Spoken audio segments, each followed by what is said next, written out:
Trying to find the real roots of this equation. Well, it's actually a hidden quadratic because 4 to the 2x can be written as 2 squared to the 2x, and then we can swap these two around to make it 2 to the 2x squared.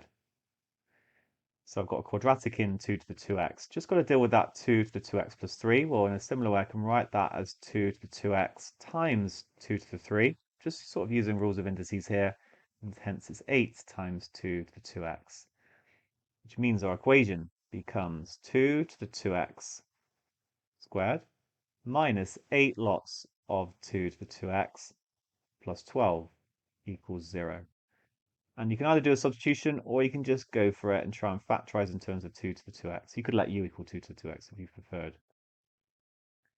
We're going to get minus 6 and minus 2. That all checks out. So 2 to the 2x will either equal 2 or 6.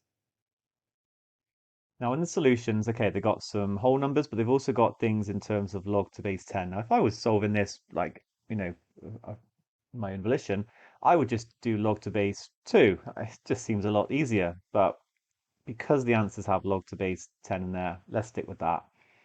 So what I'm going to do is take log to base 10 of both sides. Log to base 10 of 2 to the 2x, well that actually becomes 2x log 2, and that's then going to equal log 2 or log 6. I'm using base 10 here, that's implied by the fact I haven't written the base down.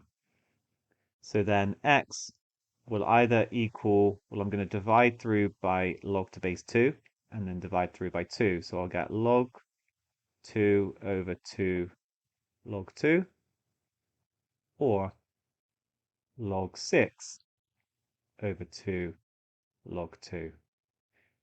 So p is bigger than q. These are the two solutions. The right-hand one's going to be bigger because log is an increasing function. And therefore p minus q will equal log 6 minus log. I mean, you could cancel, like you could imagine cancelling these out, but you can see in the answers, they're all over a common denominator. So I'm just going to keep it in terms of log to base 2. So divided by log 2. And then log 6 minus log 2 is the same as log 6 divided by 2. So that will become log 3. I'll just put the base 10 in there as well now. And I'm going to get 2 log to base 2. That's not in the answers, but what I could do is bring the power up. Log to base 10 of 2 squared or log to base 10 of 4, and that one's there. That's probably the hardest bit about this question, just actually getting it in the right form that they wanted. So our answer is E.